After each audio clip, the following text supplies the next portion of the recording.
So hi and welcome to Migrating SUSE Workloads to the Cloud with AWS Application Migration Service. So for those expecting a session on CloudEndure, I just wanted to point out you are in the right place. CloudEndure now forms the underlying technology to the AWS Migration Service. All the concepts are the same, and we'll discuss that a little bit more as we go through this session. So my name's Stephen Mogg. I'm a Public Cloud Solutions Architect here at SUSE. I work mostly with AWS, and today I'm lucky enough to be joined by David Rocha, who's a partner cloud solutions architect working for AWS. Now, before we get into the main part of the presentation, I just wanted to spend a little bit of time setting the scene. And the fact is there are many reasons why people want to move to the cloud. There's the obvious point of agility, where you can move and make use of an elastic infrastructure as part of your IT needs. But more often than not, there's a catalyst involved when it comes to moving, and that tends to be around things like end-of-life hardware. So rather than commit to another 3 or 5 years of supporting a system on premise, it often forms the point in time where you decide to make that move to the cloud. More often than not, when it comes to talking about lift and shift, which is the main topic of today, we do tend to find things like data consolidation, which leads on to cost reduction, forms a very big part of the decision to move and lift and shift workloads into the cloud itself. Now, there are benefits. So if you take a look at the IDC study figures there are savings to be made not only on the infrastructure costs, but a boost in staff productivity as well. But probably what's most key is the fact that there is increased operational resilience by the fact that you no longer have to worry about maintaining your own data centers, your own dark sites and links between them, and worrying about DR. You can rely on the infrastructure from AWS in order to achieve those goals.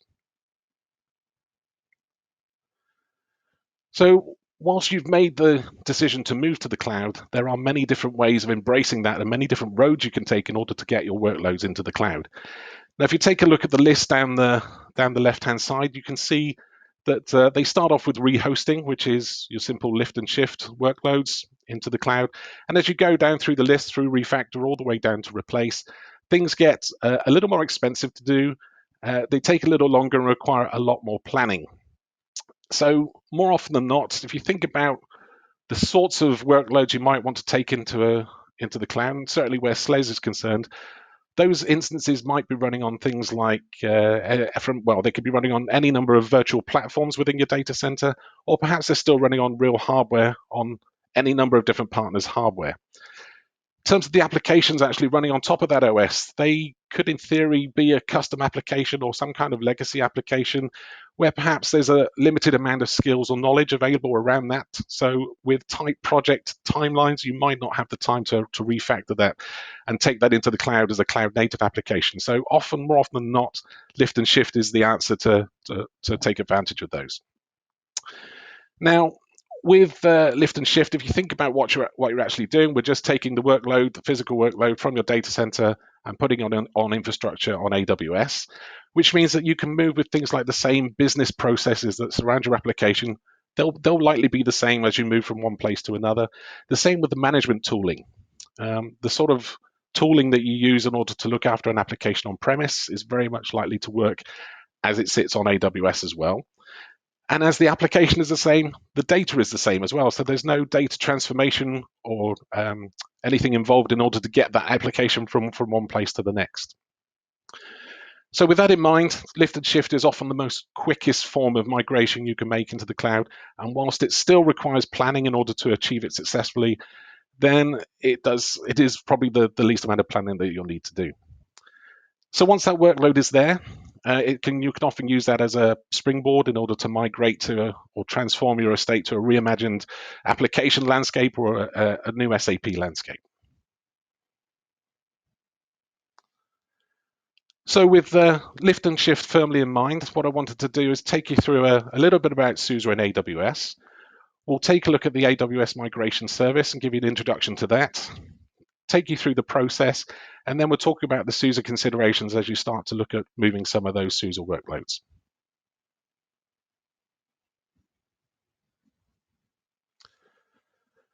So in terms of the history of SUSE and AWS, SUSE has helped move thousands of customers into the cloud.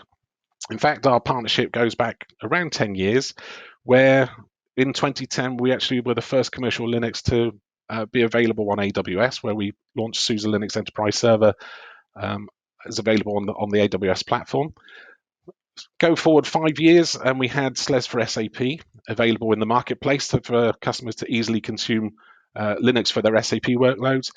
And in terms of more recent history, we were one of the first commercial Linuxes to support some of those new bare metal instances, which came out a couple of years back. And this partnership isn't all about technical innovation.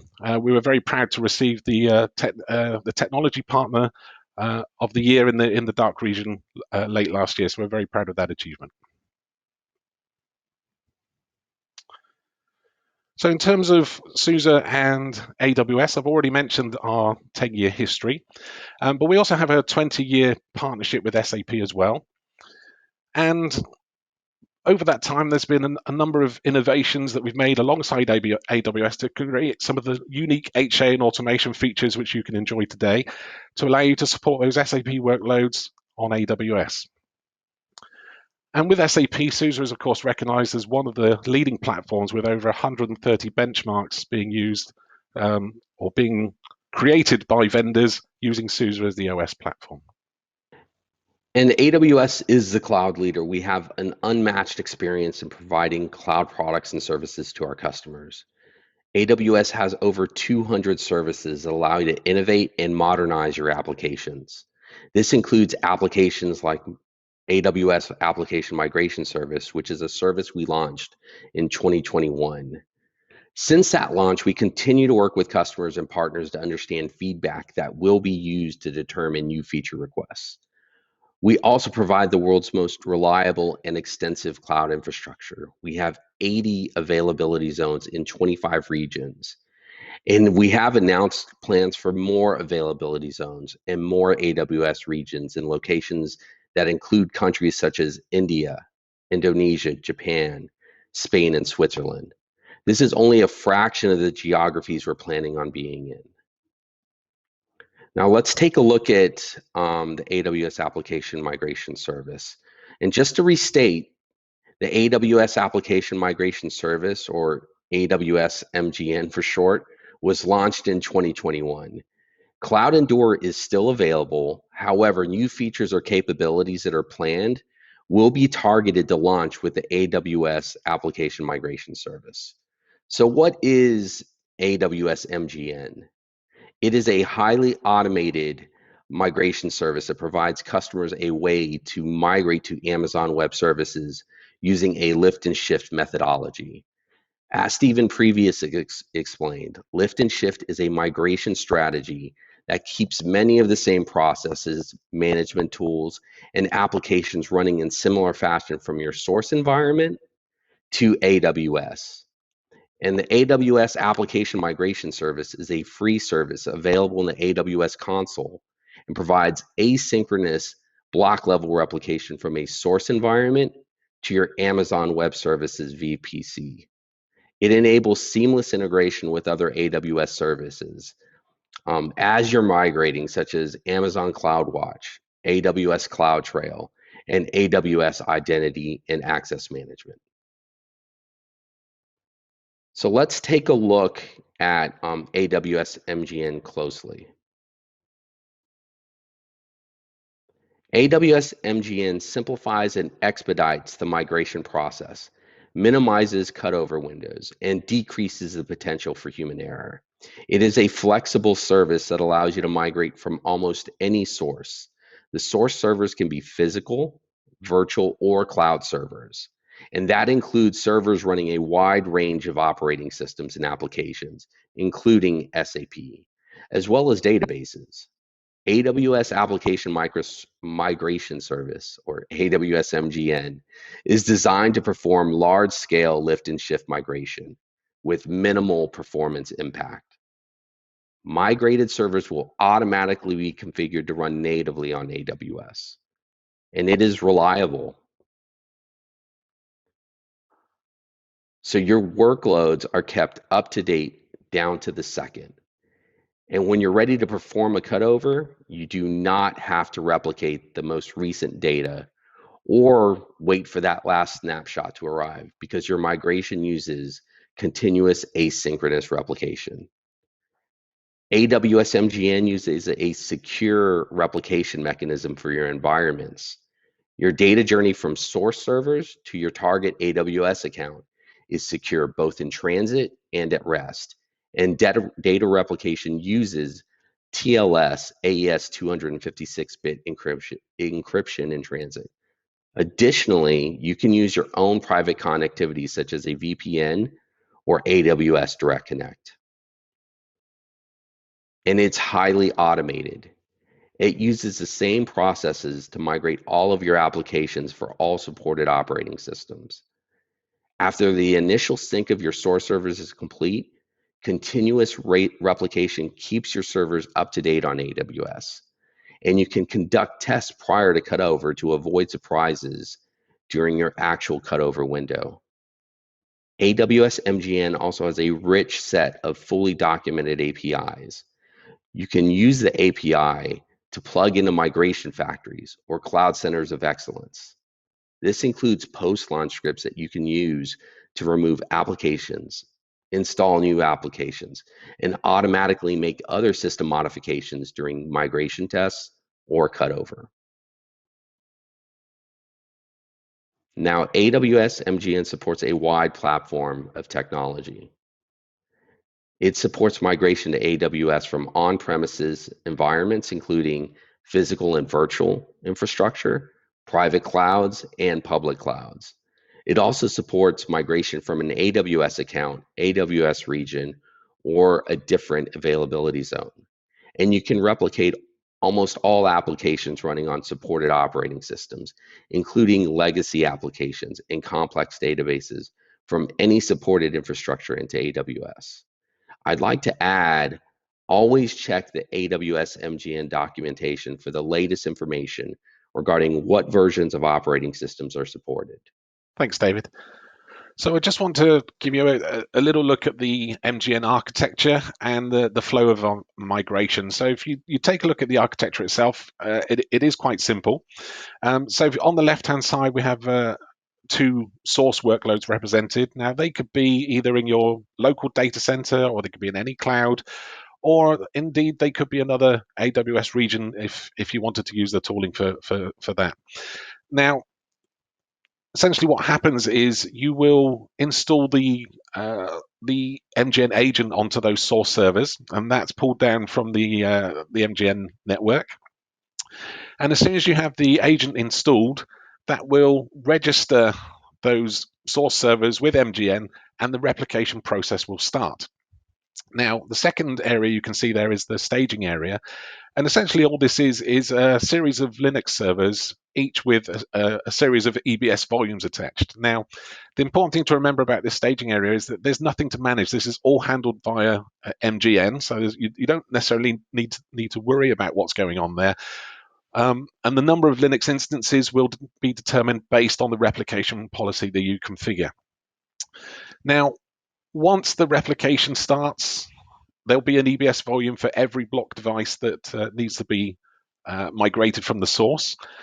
So you'll be able to monitor that replication via the AWS console as part of the MGN service. And once that replication is complete, you can then launch some test instances and some cutover instances. And that brings you onto the third part of the architecture there, which is where the migrated resources will live.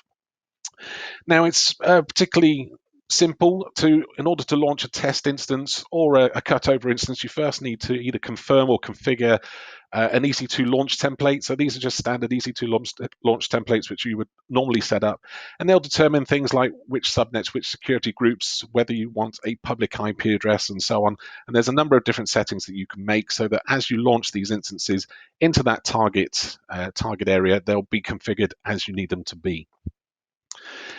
Now, when you've launched a cutover instance and you're kind of ready, you've tested the workload, it's okay, there may be a number of post-migration activities that you'll need to do, often around some configuration tidying, or perhaps there's some applications that need relicensing. And one notable point is something like the SAP HANA hardware key, which needs to be, basically you need to relicense some of the SAP software, because of course the actual platform is completely different. But once you're happy with the workload and you're ready to do the cutover itself, you can finalize that cutover. And what that'll actually do is remove all the replicated data from the staging area, and you'll be free to carry on and just use that workload on the AWS cloud. So overall, it's a pretty simple solution. That said, there are a number of considerations you need to make, one of which is around the network. Yes, so the replication network considerations really is dictated by your replication speed, and it depends on numerous factors. And one of them is honestly network bandwidth. So the effective bandwidth between your source environment and the AWS VPC can be a primary factor on your replication speed, as well as the time it takes to complete that initial sync. This will be especially noticeable if you're replicating a large number of servers over a low bandwidth connection. Disk I/O. So disk I/O constraints on the source server will impact replication times as well. And change rate. So when you have a high data change rate, the time it takes to complete your initial sync will increase. And the longer it takes to complete the initial sync, the more your data changes, which really means the more changes you'll need to replicate until you'll achieve a healthy sync status. And so for high change rates, replication will benefit from more network throughput. So if you need to allocate less bandwidth for replication, you can set replication speed throttling. AWS MGN lets you control how your data is routed and how much bandwidth is consumed from your source servers to the replication servers. The replication speed throttling can be found in the data routing and throttling settings in your AWS console. So the replication server in AWS, instance network bandwidth and other resources depend on instance type. So you can change your instance type to an Amazon EC2 instance that has more network throughput so that you can fully utilize the network you have allocated for replication. And I guess the next consideration is really the storage layout considerations. So AWS MGN uses the same disk layout as the source server. So if your as-is disk layout mapping doesn't provide your required performance, remediation is required at the target server. And mind you, not on the source server, but the actual target server. And remember, you can test launch your system. So during your test launch, if performance need to be improved on your Amazon EC2 instance, you can do things like change the storage type to Amazon EBS provisioned IOPS, or you can select an Amazon EC2 instance that are storage optimized. The important thing to remember is you can test launch instances to determine how they operate on AWS before your cutover date. Testing reduces the risks associated with the migrations. And I'll turn it over to the SUSE considerations. Thanks, David. So there are a number of considerations when you're thinking about moving a SUSE workload onto AWS, one of which is understanding what the agent does. So at this point, we're kind of talking about the actual process of the migration itself. So we need to understand the agent. We need to understand a little bit about the technology sitting behind everything. And then finally, once that workload is sat on AWS, are there any operational considerations regarding how you look after that instance, which you need to think about? So if you take a look at the agent itself, so the first thing to understand is that the MGN agent supports SLES 12 and higher. So if you do have any older SLES instances sat on premise, which you need to move to AWS, you have a couple of choices. The first one is to obviously try and get that instance on premise to SLES 12 before you make the move with MGN, or perhaps, as David's already mentioned, CloudEndure still exists, and you can still use that as a service. So that will potentially support certainly the most recent version of SLES 11. Then when you run the actual agent itself, run the agent install, you do need root privileges. Again, if it's your own data center, it's not necessarily an issue, but you just need to be aware that you will need that kind of access in order to get MGN set up and running. With regards to the disk space themselves, the actual requirements are 2 gigabytes free on root and 500 on temp, which by today's standards is absolutely tiny. But if you have a server that has a long history of being on premise, then perhaps that free space doesn't actually exist. So it's probably worth checking just before you run the installer. Now, as for connectivity, so I mentioned we need to be able to download the client from AWS, so we require port 443 to be open for that. As for the continuous block level replication, which happens, that occurs over port 1500. So you will need access for both those ports out to AWS. Now, again, think about the on-premise world. You've not only got software files to think about on the SLEV server itself, but there is potentially proxies in the way, hardware and corporate firewalls. There's any number of things that could potentially stop that traffic. So it is important for both those to be available in order for your migration to be successful. Now, the last one on the list is about ensuring that the software modules, or there are a certain number of prerequisite packages which the agent needs during the install. In terms of where they are, some of them exist in the update channel, others are in the there are other development modules which need to be added to SUSE. They're all part of your subscription, but you might not have them enabled by default. So in order for the agent install to be successful, just ensure that you have all the prerequisites available or already installed before you run the actual agent install itself. And depending on whether you're running or migrating a SLES 12 or a SLES 15 workload, some of those modules are subtly different as well. So check the documentation. In terms of what the actual agent is doing itself, the reason it needs things like the kernel source and the kernel headers is it's actually building a kernel module and inserting that into the kernel to handle the block level replication. So that's why you need all those dependencies there. The other thing to be aware of is that as part of the agent installation and the migration itself, there is a user and group created called AWS replication. So that exists and that'll get created, and everything that MGN does will run as that AWS replication user.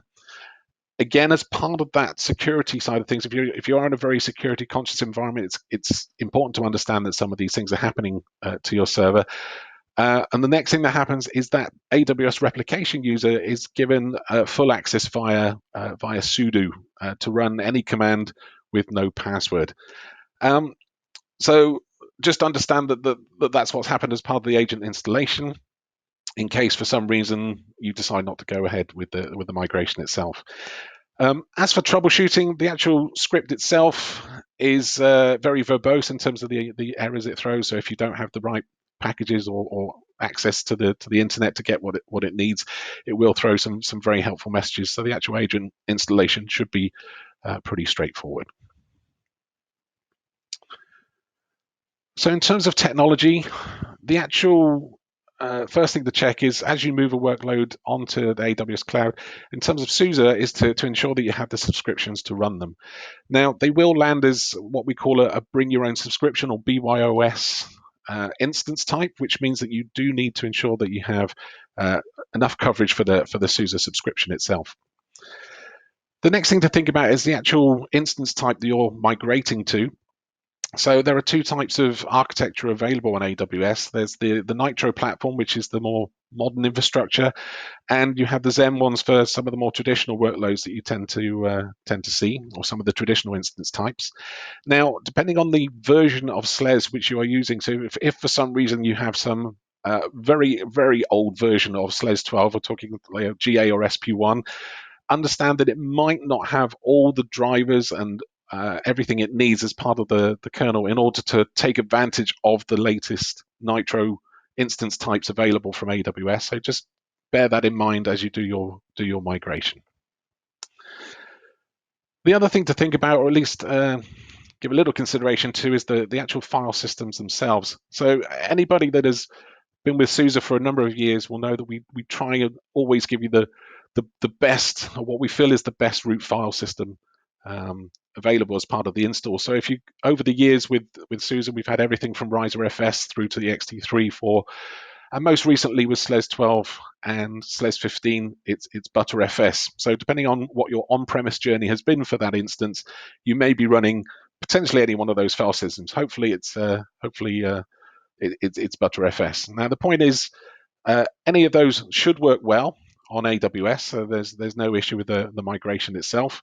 But if you do decide to deploy any brand new instances using the SUSE AMIs, that we actually use a mixture of ext4 and XFS as the file systems for SLES 12 and SLES 15. So you will have some subtly different instances, or sorry, subtly different file systems running on a number of your different instances. A couple of last considerations in terms of technology is around the actual third-party software licensing. So we already mentioned the SUSE subscription for the OS itself, but of course, depending on the types of license you have for whether it's a database or an application or whatever it is you're moving, just be aware that the actual license type may have been per processor, per core, per VM, and that may or may not translate well to running on an instance with a number of vCPUs on AWS. So again, double check the license to ensure that you're compliant as far as the actual application itself. So one last thing from me is around the operational considerations. So I've mentioned already that anything that's migrated with the MGN results as a BYOS style instance type on AWS, which means there are a number of considerations you need to make. Now, the first thing is these should all be exactly the same as the way you manage things on premise, which is kind of the point of lift and shift. But in terms of the actual subscription itself, you need to ensure that you have enough subscriptions for all the instances that you're migrating onto AWS. In theory, you can bring the subscriptions from your on-premise infrastructure to the cloud, but you just need to ensure that the coverage is correct. In terms of support, it will work in theory exactly as it did on premise. You will, as it's BYOS, you will come directly to SUSE for level 1 and 2 support for SUSE Linux, and we'll also obviously handle the engineering support for that as well. And in terms of operations and patching, again, exactly the same as on premise, you would need to connect your instances up to either the SUSE Customer Center by registering directly with the SCC using a registration key, or you need to maintain your own infrastructure, whether that's SUSE Manager or RMT, and that could be either on AWS or you can continue to use something that's on premise, and that will depend on your situation. But it's often what we see most customers do is deploy their own patching infrastructure into AWS for the BYOS instances. So that's most of the SUSE considerations. So I'll hand you back to David just to finish off. All right, thanks, Stephen. So AWS MGN can provide an easy and highly automated way to perform migrations, reducing the complexity and effort required by administrators. So when using AWS MGN, take into account the AWS infrastructure and SUSE considerations we mentioned today. And if AWS MGN cannot be used, alternative methods are available, but they will be more complicated and will have a longer cutover window. And remember, for older SLES 11 SP4, CloudEndure is still available for new and ongoing migrations. I want to thank you for joining us for SUSECON session tutorial 1026. So I just want to show a brief demo about how the AWS MGN service works. So as I mentioned earlier, one of the first things we need to do is take a look at the replication settings. So if we edit the template, one of the things we can do is decide the types of replication servers we want in the staging area itself. Some of the other settings involve perhaps throttling the network bandwidth if you feel that would be useful and you don't want to overwhelm your outbound network with replication traffic.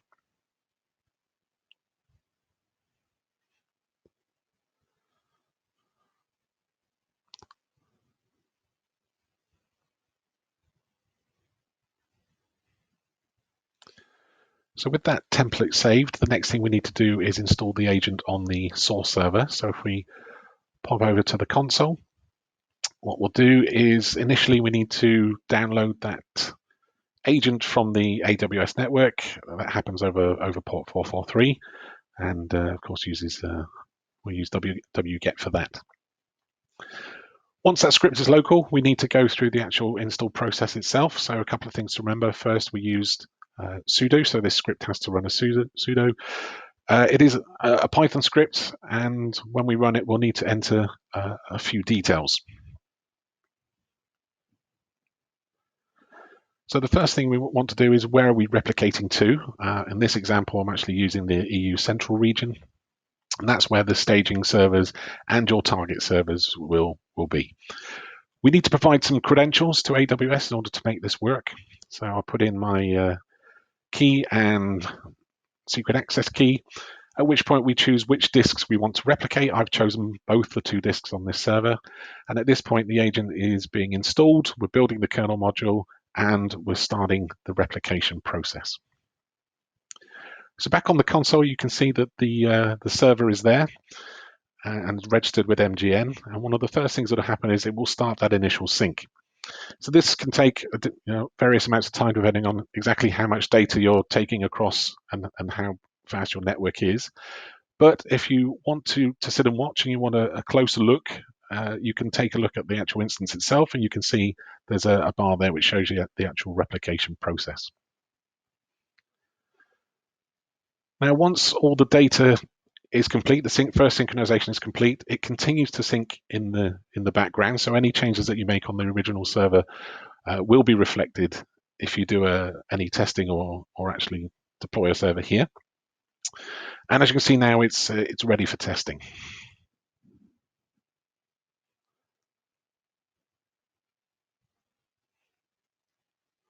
So whilst I could launch a set of test instances, what I'm actually going to do is cheat a little bit and move straight to the actual cutover. So replication is healthy, and we're ready to do an actual cutover of a server. So one of the first things we need to do is to check that EC2 launch template. So as you can see here, it's where you change most of the settings, whether you want to take a look at the security group, or in this case, I've made it so that any instances that get created as part of this will have a public IP address, so I can log into them. So as long as we're happy with that template, the next thing we can do is actually go through the process of doing the cutover itself. So as we start the cutover process, a number of things need to happen. So if we take a look at the actual job details, this can take a while, but it does need to create infrastructure, security groups, and so on. It will take a snapshot and deploy from that latest snapshot. And as soon as that instance is ready, it will appear as you'd expect in the AWS console. So what I'll do is I'll grab the IP address, the external IP address here, and then we'll pop back to a console where I can just log in just to prove that server works. So we're connected here, and if I take a look at which block devices are attached, then you can see it should have both my block devices. You can see there's one for root and one for data. So both block devices have been brought across as part of the migration. So everything has worked as expected. So the last thing to do once you've gone through all your post-migration checks, as long as you're happy that you're ready to finalize the cutover, you can absolutely do that. You simply select the server itself, choose to finalize the cutover from the menu. And what that will actually do, as I mentioned earlier, is delete all the replication data. So everything will be removed from the staging area and be discarded. So if you wanted to do the migration again for some reason, you would have to start from the very beginning of this process. So hopefully you can see that's how easy it is to do a migration.